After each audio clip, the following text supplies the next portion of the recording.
Bonjour.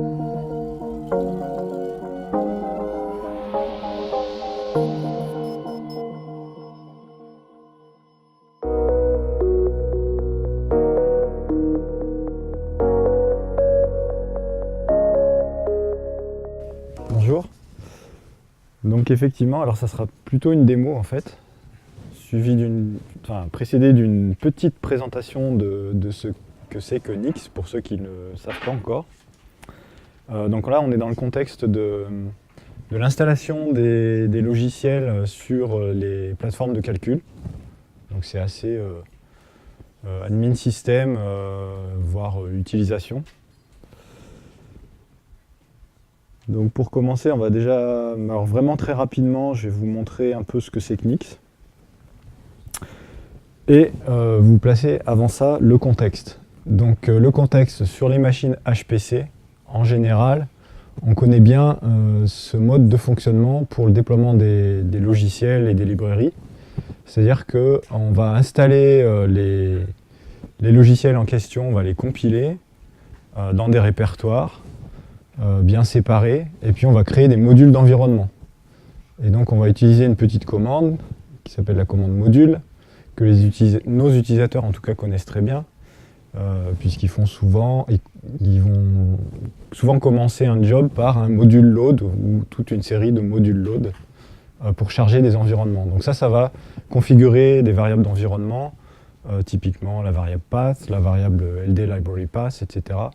pour que ce qu'on a compilé fonctionne au mieux dans l'environnement de l'utilisateur. Donc on a quelques difficultés à maintenir ça. Donc tous ceux qui utilisent cette méthode-là le savent bien. On est sans arrêt en train de compiler des choses. On a beaucoup de dépendances. Quand on a beaucoup de dépendances, il faut compiler aussi les dépendances. Et ça peut prendre beaucoup de temps. C'est très très chronophage. Il y a uniquement l'admin système d'une machine donnée qui fait ça en général, ou plusieurs admin systèmes. C'est pas vraiment reproductible, c'est-à-dire que si on revient plus tard et que l'environnement de la machine a changé ou que l'OS de la machine a été upgradé, y a des choses qui ne marchent plus. C'est pas forcément non plus très portable. Donc on ne peut pas prendre les binaires qui ont été compilés sur une machine et puis supposer qu'ils vont fonctionner sur une autre. Donc on cherche tous des solutions plus efficaces et surtout des choses qui nous donneraient moins l'impression de faire quelque chose tout seul dans son coin et que tout le monde fait tout seul dans son coin en fait. Puisque ces opérations d'installation de bibliothèques et de logiciels, tout le monde le fait. Et à chaque fois, on a un peu l'impression de réinventer l'eau chaude. Donc, il y a des solutions. Donc, comme là, le but, c'est de faire une démo et c'est d'aller assez vite, je ne vous parle pas des autres solutions. Je vous les cite simplement par exemple, quelques exemples. C'est SPAC, EasyBuild, essentiellement aujourd'hui. Et puis après, on a des systèmes vraiment de paquets. Donc on va avoir Nix ou Gix par exemple. Donc là, on va parler de Nix évidemment. Alors qu'est-ce que c'est que Nix? Quand on parle de Nix, en fait, on peut parler de trois choses un peu différentes. Déjà, Nix en lui-même, c'est un système de paquets qui a ses caractéristiques, donc qui est censé être fiable et reproductible, qui fonctionne sur Linux et macOS, donc indépendamment de la distribution qui va être en dessous. Donc ça, c'est une première caractéristique importante, c'est que ça va pouvoir fonctionner à peu près sur n'importe quel Linux. Et puis, les utilisateurs peuvent créer ou installer des paquets eux-mêmes, dans leur propre environnement, ils n'ont pas besoin de passer route. Alors Nix, c'est aussi autre chose, c'est aussi Nix PKGS. Et là, en fait, on ne parle plus du système de paquets en lui-même, on parle des paquets, du dépôt de paquets. Puisqu'en fait, on peut finalement créer un dépôt de paquets. Et donc Nix PKGS, ça va être le paquet, on va dire, officiel pour tout un ensemble d'applications et de librairies. Alors ce qui est important, c'est que NixPKGS, il est, comment dire, il se suffit à lui-même, il n'y a aucune dépendance avec le reste du système. À l'extrême, ce que vous allez trouver dans NixPKGS, c'est une, voire plusieurs glibc. D'accord ? Donc le seul lien qu'il va y avoir avec votre système d'exploitation qui est en dessous, ça va être le noyau et les drivers. Et ensuite, on peut parler de NixOS, qui est en fait un OS entièrement basé. Donc c'est Nix plus NixPKGS en gros. Par exemple, mon portable ici présent fonctionne sous NixOS. Donc vous pouvez installer NixOS comme n'importe quelle autre distribution Linux pour jouer avec. Donc on va passer rapidement là-dessus, mais bon, c'est un Nix en fait est basé sur un langage fonctionnel. Donc déjà ça limite beaucoup les effets de bord. C'est vraiment orienté sur la fiabilité et la reproductibilité.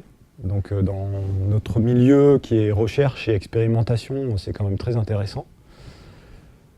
Et puis le fait qu'on puisse l'installer sur n'importe quel Linux ou macOS va vous permettre de faire tourner un paquet sur votre machine par exemple, et puis d'avoir exactement le même paquet qui va tourner sur n'importe quelle autre machine, à condition qu'on puisse y faire tourner du Nix. Donc il y a un minimum de choses qui a été faites par les admins système pour que ça puisse fonctionner. On va voir tout à l'heure, il n'y a pas grand chose à faire. Et puis les utilisateurs, à l'extrême, peuvent même modifier eux-mêmes des paquets. Donc il y a une grande communauté, il y a déjà beaucoup de paquets disponibles. Et donc l'idée, c'est de participer à cette communauté et d'arrêter de faire des trucs tout seul dans son coin. Donc si on regarde d'un peu plus près, les paquets, quand vous allez les installer sur une machine, ils vont se trouver dans /nix/store. Il n'y a que ce répertoire-là. Il y a le répertoire /nix en fait. C'est vraiment le truc qui va vous permettre de mettre en place Nix. Il faut que vous ayez, donc si on parle de machine de calcul, sur tous vos nœuds, il faut que vous ayez un /nix partagé. De la même façon que vous avez un /home ou un /scratch par exemple. Commun. Donc c'est vraiment la chose la plus compliquée à mettre en place pour un admin système pour pouvoir mettre Nix à disposition. Alors, vous allez me dire, mais pourquoi ça ne peut pas être autre chose qu'un /nix? Moi j'ai déjà un répertoire /appli par exemple qui est partagé partout. Alors ça peut l'être, mais il faut bien que vous ayez au moins un montage bind vers /nix. Pourquoi? Parce que tous vos binaires vont chercher typiquement la glibc dans /nix store, et puis là où va se trouver la glibc qui a été linkée. On peut aussi faire en sorte que les binaires soient linkés vers un autre répertoire, /appli, /nix, ou voilà. Le problème, c'est que vous n'allez pas pouvoir utiliser les binary cache standards. Donc il y a un système de binary cache, et donc si vous n'utilisez pas le répertoire standard /nix, vous allez être obligé de tout recompiler, donc jusqu'au glibc, quoi. Donc c'est faisable, mais c'est fortement déconseillé. Donc ce qu'il faut voir, c'est que dans le /nix/store, on n'a pas par exemple directement une glibc ou un CDO, on a un hash qui identifie de manière vraiment absolument unique un paquet. Et de cette façon, vous pouvez avoir une infinité de fois le même paquet avec des nuances. Donc des options de compile différentes, la version qui est différente, etc. Donc ça, c'est très important, c'est ce qui va nous permettre d'avoir un mix de paquets, de librairies, et donc de pouvoir conserver des vieilles versions, de vieilles versions utilisées par des utilisateurs, et donc de permettre la reproductibilité.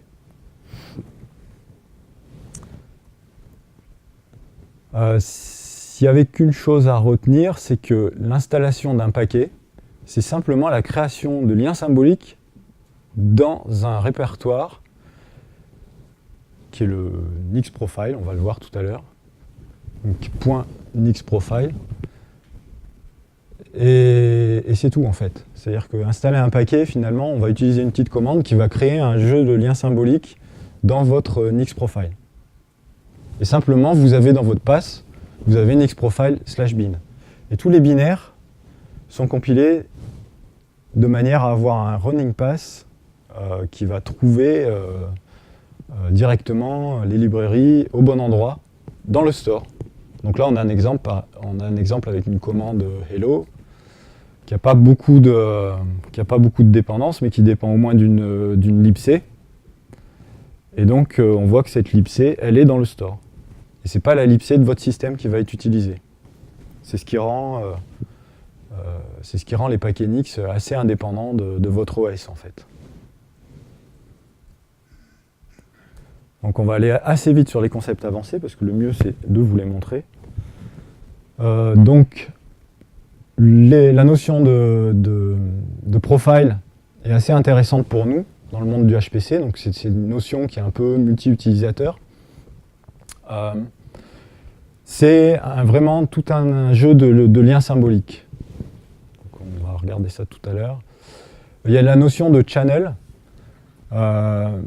C'est simplement, c'est un peu, vous voyez ça comme une notion de dépôt. C'est le dépôt que vous allez utiliser. C'est plus exactement, en fait, la définition d'un ensemble de binary cache. Donc cette notion de binary cache est assez particulière à Nix. C'est-à-dire qu'on n'a pas nos paquets binaires qui sont véritablement dans un dépôt. On a simplement des binary caches. C'est-à-dire qu'un paquet, il est vraiment décrit par son code source, qui est dans le langage Nix. Et simplement, si le paquet a déjà été compilé une fois et qu'il a été, qu'il a servi à alimenter un binary cache, ben vous allez pouvoir, aller taper directement dans le binary cache plutôt que de recompiler le paquet. C'est-à-dire que quand vous allez installer un paquet sur Nix, en fait, il y a deux possibilités. Soit le paquet a déjà été compilé et il est dans un binary cache qui correspond à la channel sur laquelle vous êtes branché. Et à ce moment-là, on va juste télécharger les binaires. Soit, si les binaires ne sont pas disponibles, c'est pas grave, ils vont être compilés. Donc l'installation d'un paquet peut lancer automatiquement la recompilation du paquet. Donc c'est aussi ce qui va vous permettre, vous, de modifier assez facilement des paquets, puisque le système en fait, d'installation intègre le build automatique. On va passer là-dessus. Bon, quelque chose que nous, on a appelé plus ou moins variante. Bon, il y a une grosse notion d'attribut, c'est lié au fait de l'utilisation d'un langage fonctionnel. Et quand on va parler d'attribut d'un paquet, par abus de langage, on va dire, c'est un peu ce qui va correspondre à une variante du paquet. Donc par exemple, vous voyez qu'ici, on a le paquet GROMACS 4.6.7. Et en fait, on peut avoir ce même paquet en plusieurs variantes. Et donc, on va regarder son attribut. Et donc, l'attribut peut être différent. Donc, on a par exemple une version de GROMACS avec MPI ou pas. Des choses comme ça. Ça, c'est un peu le code source d'un paquet. Alors, je vais essayer de vous montrer ça plutôt dans la démo. Et puis, voilà. Alors, quelques liens. Ici, j'ai pas de pointeur. Ici, vous trouverez sur ce blog un tuto. Donc un tuto qui vous explique comment déjà installer Nix sur votre machine, qu'elle soit Mac ou Linux, parce que c'est assez simple.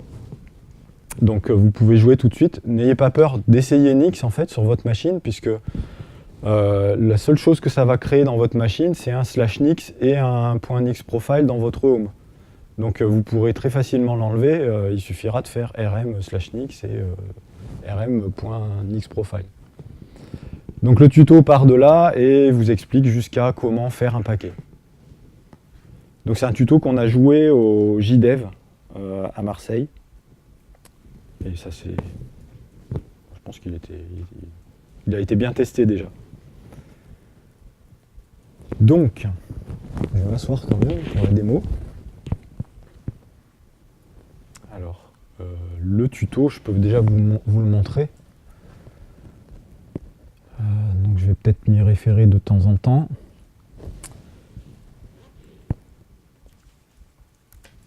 Alors je vais déjà me connecter, donc j'ai pas beaucoup de temps pour faire la démo. Donc je vais me connecter directement sur une machine de calcul sur laquelle j'ai déjà, alors si je vous montre mon point .bashrc, à la fin de mon point .bashrc, vous voyez bien là? Il faut que je grossisse un peu peut-être. C'est bien là? Donc simplement à la fin de mon bash RC, j'ai un source d'un nix.sh. Donc ça, ce nix.sh, c'est l'administrateur système de la machine qui l'a mis au point. En fait, il va essentiellement configurer des choses comme, si on regarde mon past, quand je fais ce source, ça va me rajouter essentiellement ça. Mon login, c'est Bzizou. Donc ça va me rajouter ça. Et puis ça aussi, parce qu'en fait, j'ai aussi des paquets qui peuvent être installés par l'administrateur système et qui du coup sont disponibles à tout le monde. On peut aller voir d'ailleurs sur cette machine ce qu'on rend disponible dès qu'on source l'environnement Nix. Par exemple, c'est le paquet iRods. Donc là, on voit toutes les commandes iRods, pour ceux qui connaissent, notamment ILS. Donc en fait, j'ai déjà d'emblée du Nix en fait, sans rien installer. Et donc si je regarde, donc là je suis pas dans mon profil en tant qu'utilisateur, je suis dans le profil du système, mais ma commande ILS, elle est dans le store. Donc là, en tant que même qu'administrateur système, je peux mettre à jour ce paquet et j'aurais mis à jour en gros les commandes iRods de base pour tout le monde. Ce que je peux vous montrer aussi, c'est la variable nixpath, elle est quand même intéressante. Donc elle va dire en fait où se trouve ma channel sur laquelle je suis plugué. Donc cette channel, si je regarde dedans, ici, j'ai un répertoire nix.pkgs et en fait mes paquets ils sont tous là. Alors c'est la description des paquets en fait qui se trouve là, c'est le code source des paquets. Donc ils sont classés, voilà, on va trouver des compilateurs, en développement par exemple.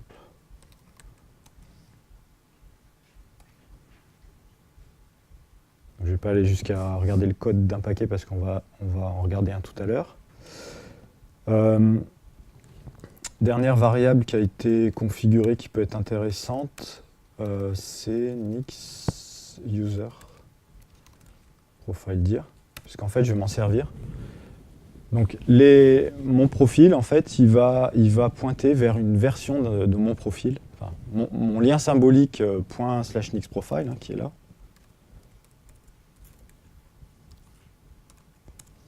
Va pointer en fait vers un profil qui est dans ce répertoire. Ça veut simplement dire que je peux avoir autant de profils que je veux. Donc je peux me créer un profil pour une utilisation donnée et puis switcher d'un profil vers un autre.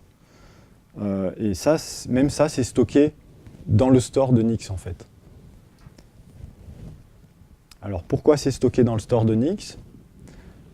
Parce que il y a un garbage collector. Parce que si j'installe tout un tas de paquets, et puis au bout d'un moment, j'en ai plus besoin, je vais les supprimer. Mais comment dire, les paquets vont rester dans le store. C'est-à-dire que moi, je vais simplement supprimer les liens symboliques. Mais tous les binaires, ils auront été téléchargés et ils sont dans le store. Donc il y a un garbage collector pour aller nettoyer ce store, pour pas que l'espace grossisse indéfiniment. Et donc Nix va regarder dans les profils d'utilisateurs tout ce qui n'est plus utilisé en fait. Donc c'est pour ça qu'il faut que les profils soient réellement... J'ai oublié de faire ça. Vous voyez qu'en fait mon profil pointe vers...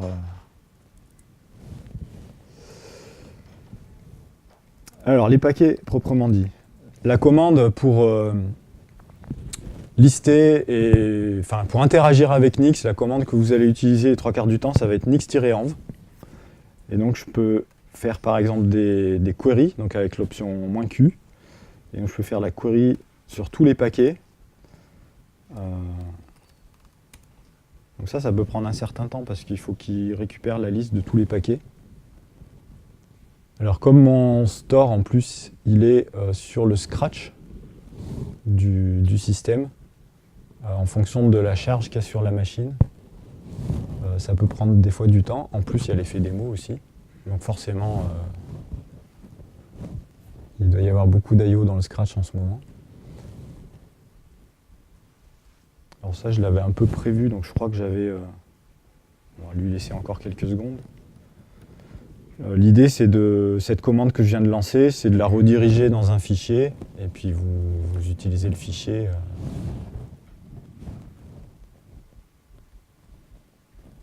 On va faire ça. Donc je l'ai fait avant. Voilà ce que j'obtiens normalement. Donc là, j'ai la liste de tous les paquets.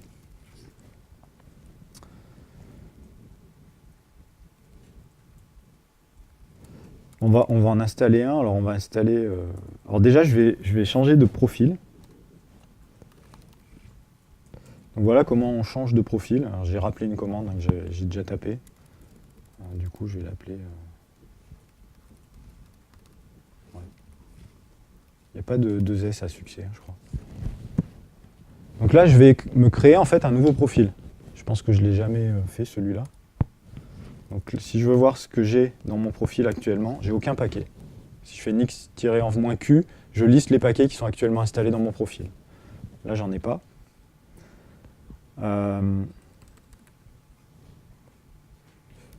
Si je regarde la commande mpi run que j'utilise actuellement, vous voyez que c'est celle du système. Il y en a une qui est installée. Bon, là, je suis sur la frontale en plus. Hein. Donc, je ne suis pas censé faire de MPI, mais bon, il y a quand même un MPI qui est installé. Ça doit être je suis sur une Debian là. Hein. Donc, ça doit être le OpenMPI du paquet Debian de cette machine-là. Moi, ce qui m'intéresse, c'est d'installer un MPI plus récent qui se trouverait dans Nix. Donc il se trouve qu'il y a un MPI 1.10.7. Mais ce qui m'intéresse le plus, ça serait de voir ce que je pourrais avoir d'encore plus récent que les administrateurs de GRICAD, enfin que les ingénieurs système de GRICAD m'auraient éventuellement installé, qui ne seraient pas encore intégrés dans NixPKGS. Alors pour ça, on a une channel ciment.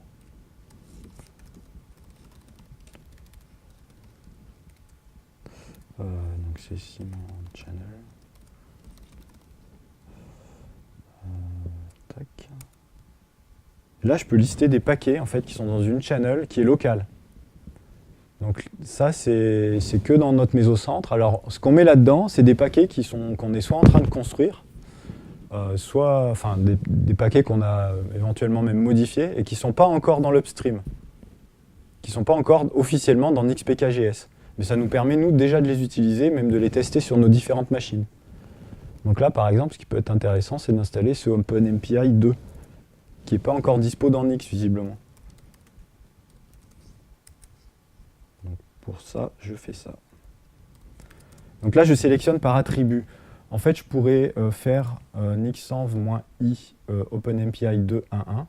Mais là, comme il est dans une channel spéciale, je suis obligé de spécifier le nom complet qui contient l'attribut. Donc là, c'est installé. Bon, vous avez vu, ça s'est fait super rapidement. Alors pourquoi? Parce que je l'avais déjà installé dans un autre profil, ou un autre utilisateur l'avait déjà installé. Du coup, les binaires étaient déjà dans le store. J'ai beaucoup de mal à vous montrer ce qui se passe si ce n'était pas le cas. Peut-être que Singularity... Non. Si. Là, vous voyez, c'est un paquet qui n'a pas été installé. Donc là, on voit les requêtes au binary cache. Voire même pire que ça, c'est pas dans le binary cache. Je pense que là, il est en train de lancer la compilation du paquet. Donc, revenons à notre OpenMPI.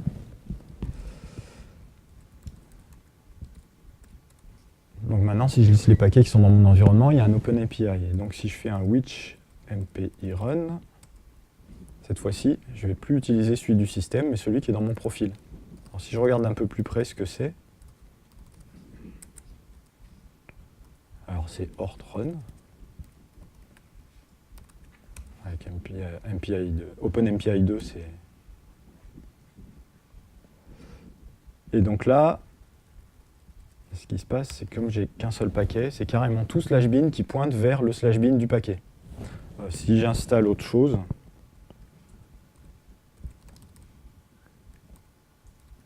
je vais installer Petsy. Donc celui-là, je sais que, comme je l'ai déjà installé avant, il est déjà dans le store. Donc là, en fait, quand il installe, là, finalement, il ne crée que des liens symboliques. C'est pour ça que ça va vite. Donc là, si je regarde maintenant ce que j'ai dans le /bin, bah, j'ai un mélange de... hein, il y a Hortrun là, qui pointe vers un paquet OpenMPI 2 qui est dans le store. Et puis j'ai des trucs qui appartiennent à Petsy dans un autre répertoire. Vous voyez un peu comment ça fonctionne?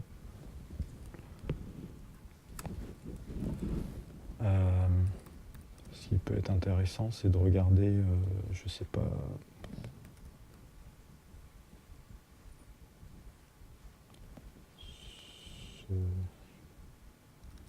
ce truc-là. Vous voyez, toutes les librairies en dépendance sont bien dans le store. J'ai rien qui va pointer vers mon système.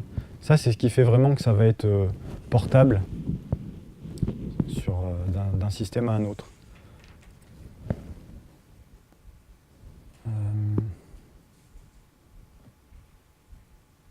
Bon, je ne vais pas avoir le temps, mais bon, je voulais vous montrer, à la limite, là, je pouvais soumettre un job, et puis je tomberai sur un autre calcul, et je retrouve exactement le même environnement. Hein. Ça, vous me faites confiance. Ce que je peux vous montrer, c'est que si je vais sur une autre machine, je vais pouvoir faire exactement la même chose. Alors là, je ne sais pas, j'ai déjà fait des trucs. Je vais me faire un autre profile.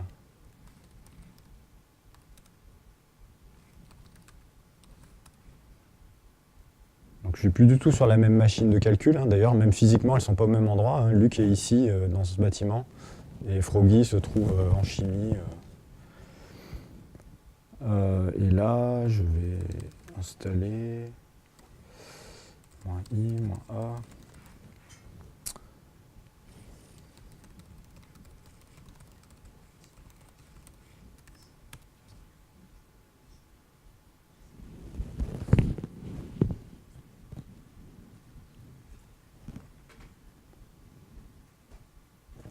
Voilà.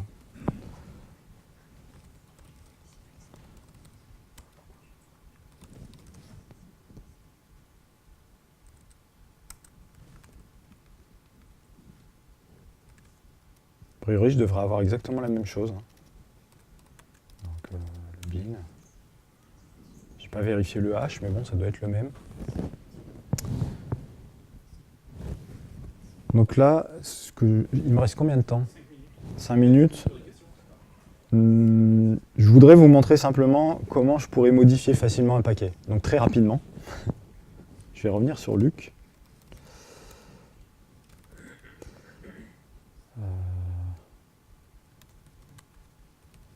On va aller voir dans cette fameuse Cement Channel.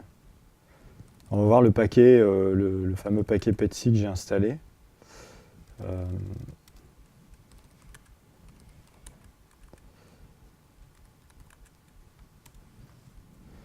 Et donc, que vous voyez un peu le code d'un paquet,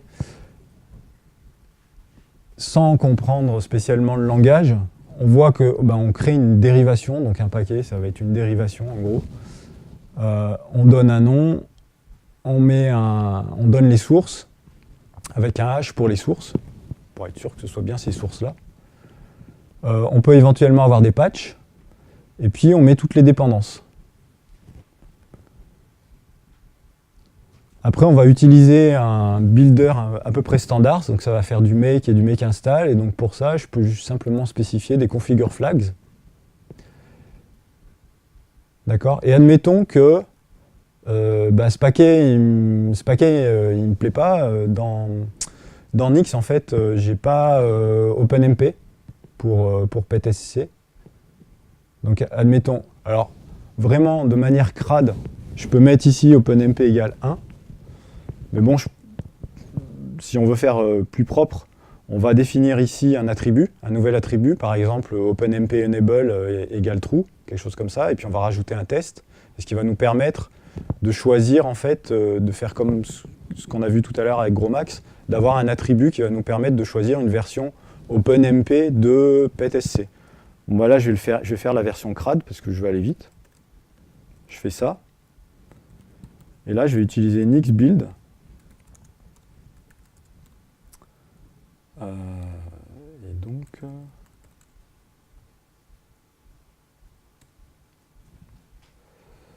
je vais aller trop vite.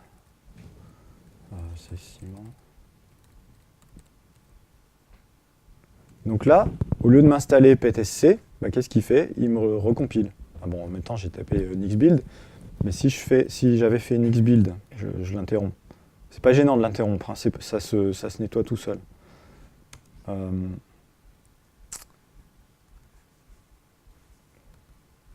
build, il va se faire dans un environnement isolé.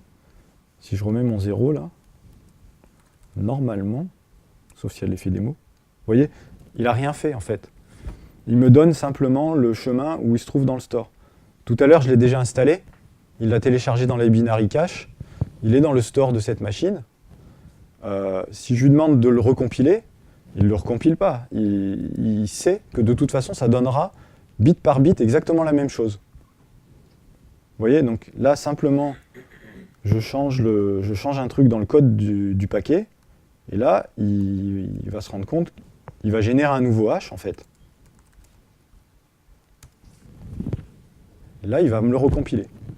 Ça, c'est la compilation de PETSC qui se lance. Donc là, bon, j'ai court-circuité quelques étapes. Hein. Je ne vous ai pas montré comment je récupérais cette Chimant Channel. Simplement, j'ai fait un git clone qui va bien juste avant, hein, c'est tout.